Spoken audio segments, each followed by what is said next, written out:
All right. So, did you all enjoy that? I certainly did. I feel very sponsored. It is certainly fantastic that these people have went out of their way to sponsor us. Now, the Lepus cornutus. In folklore, the Lepus cornutus, or horned hare, is a type of hare or rabbit that in the 16th, 17th, and 18th centuries was believed to exist, but is now considered to be fictional. Yeah, and it resurfaced in the 1980s with Aquanet. Horned hare. Okay. I thought it was good. I didn't know what you were talking about. I'm sorry. Again, I guess you'd need to see the picture. Horned hares were described in medieval and early Renaissance texts, both as real creatures and as farcical or mythological ones. Rabelais, for example, in his Gargantua and Pantagruel, but his first mention of the Lepus cornutus, as described here as a real animal, comes from Conrad Gessner in his Historiae Animalium, mentioning that they live in Saxony.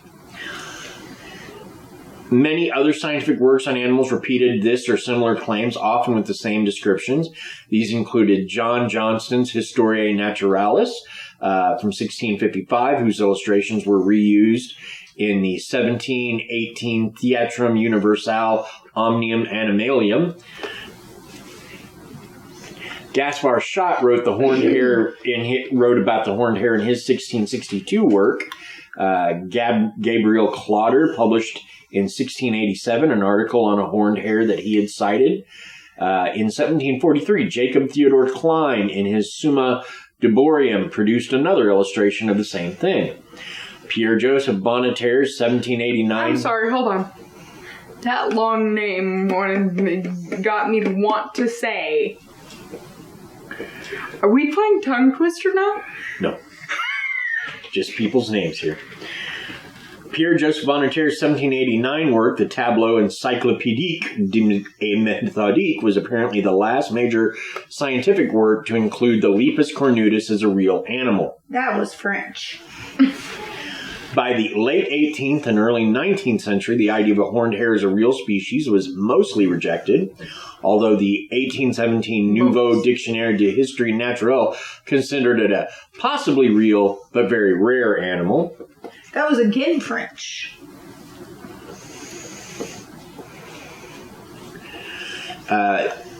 It has been speculated that the story of the horned hare may or may not be caused by fertile imaginations or fabrications by taxidermists, as easily it may be caused by sightings of hares with the Shope papilloma virus.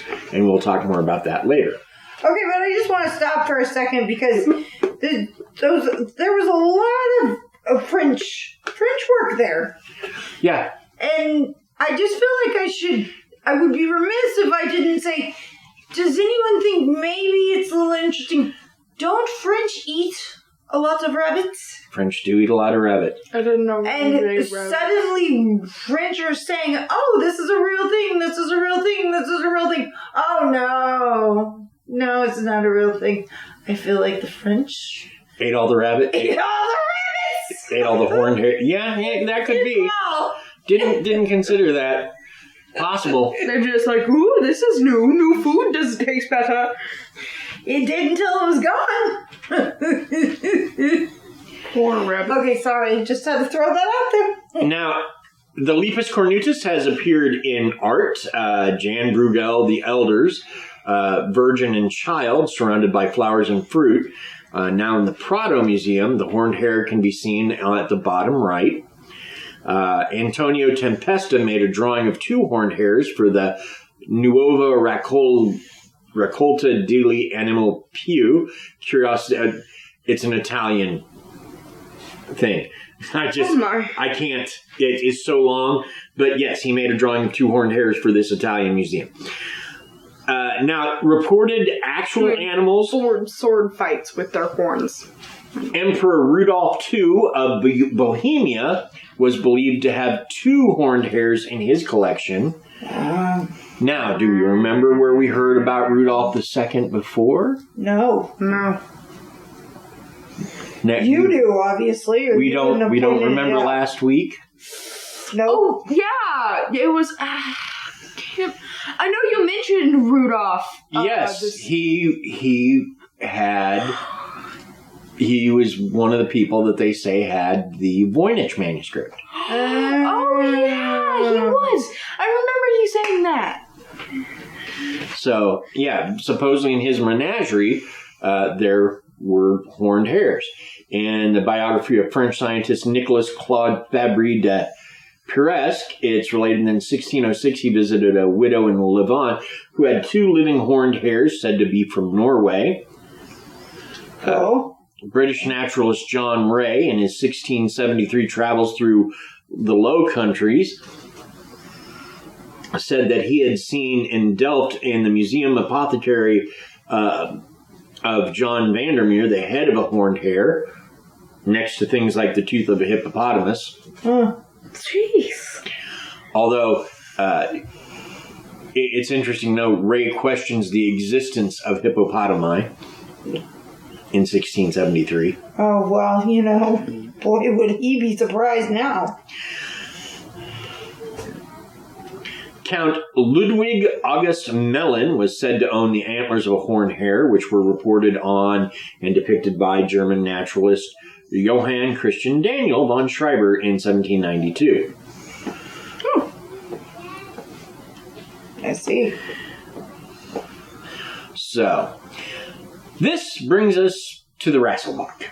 The Rasselbach. Yep.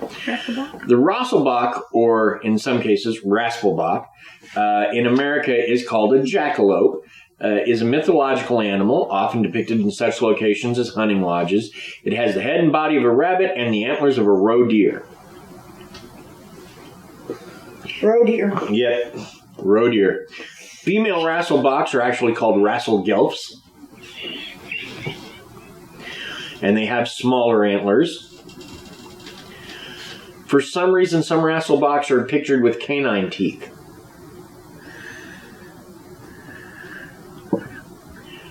Roe deer.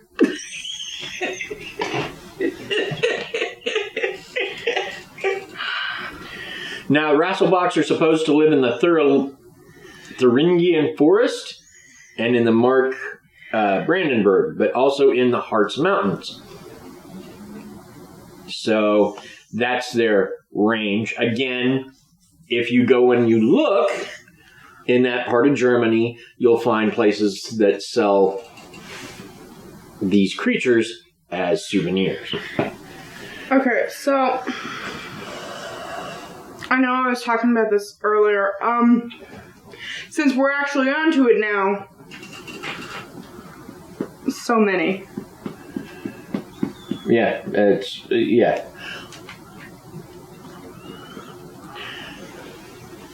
Then, now we're going to hop over to Sweden. Sweden! Hey! Oh dear. Where we're going to meet the Skavader. And that's spelled S-K-V-A-D-E-R. Not to be confused with the excavator, which Kristen doesn't like. Can you not? You're dragging me by my leave over here. Jeez. Now, the Skavader is a Swedish fictional creature that was constructed in 1918 by the taxidermist Rudolf Granberg and is permanently displayed at the museum at Norra Berge in Sundsvall. It has the forequarters and hind legs of a European hare and the back wings and tail of a female wood grouse. It was later jokingly given the Latin name Tetrao Lepus pseudohybridus racemus. Are USs? No, because ROUSs can't fly. Fair enough. The name is a combination of two words, as being from a prefix skva from skvatra, which means quack or chirp, and the suffix dur, from chater, which means wood grouse. So it's a quacking wood grouse, is I guess what they're calling it. But skevator. Now, it comes from a tall tale hunting story told by a man named Håkon Dalmark during a dinner at a restaurant in Sundsvall in the beginning of the 20th century. To the amusement of the other guests, Dalmark claimed that he, in 1874, had shot such an animal during a hunt north of Sundsvall. On his birthday in 1907, his housekeeper jokingly presented him with a painting of the animal made by her nephew, and shortly before his death in 1912, Dalmark donated the painting to a local museum. During an exhibition in Ormsgoldsvik in 1916, the manager of the museum became acquainted with the taxidermist Rudolf Granberg. He then mentioned the hunting story and the painting and asked Granberg if he could reconstruct the animal. In 1918, Granberg had completed the skevator, and it has since then been a very popular exhibition item at the museum, which also has the painting on display. I see. And that brings us last, but not least, to the jackalope. Now, the jackalope is a mythical North American animal. It's folklore. It's actually more tall tale. And tall tales are marked by hyperbole. Tall tail with a short, fluffy tail. Dad says silence. Sorry, go ahead.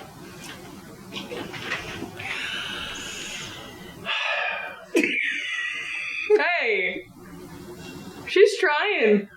I appreciate Mostly his patience. Mostly my patience.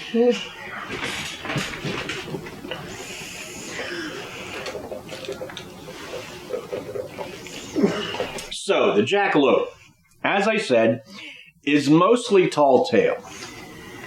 Tall tale is marked by hyperbole. For example, Pecos Bill is a prime example of tall tale, especially the American tall tale. Pecos Bill was said to lasso tornadoes and ride them like horses.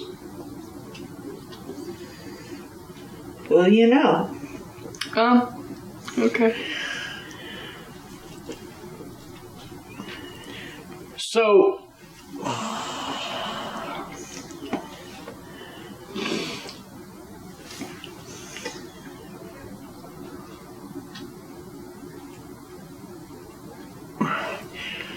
and the jackalope of all these creatures has had the most work done explaining its backstory, which is odd because it was never intended to be a real thing.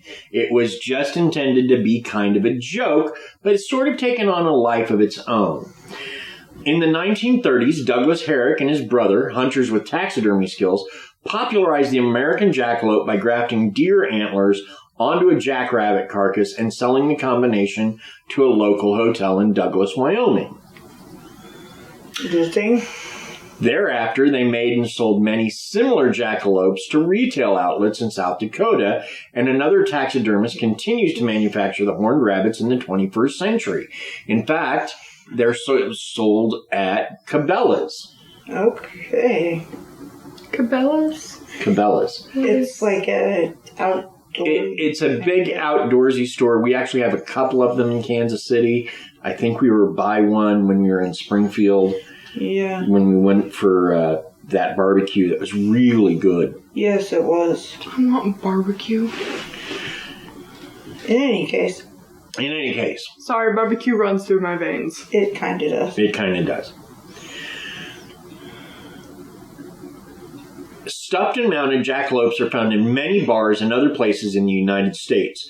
Stores catering to tourists sell jackalope postcards and other paraphernalia, and commercial entities in America and elsewhere have used the word jackalope or jackalope logo as part of their marketing strategies. The jackalope has appeared in published stories, poems, television shows, video games, and low-budget mockumentary films. The Wyoming legislature has considered bills to make the jackalope the state's official mythological creature.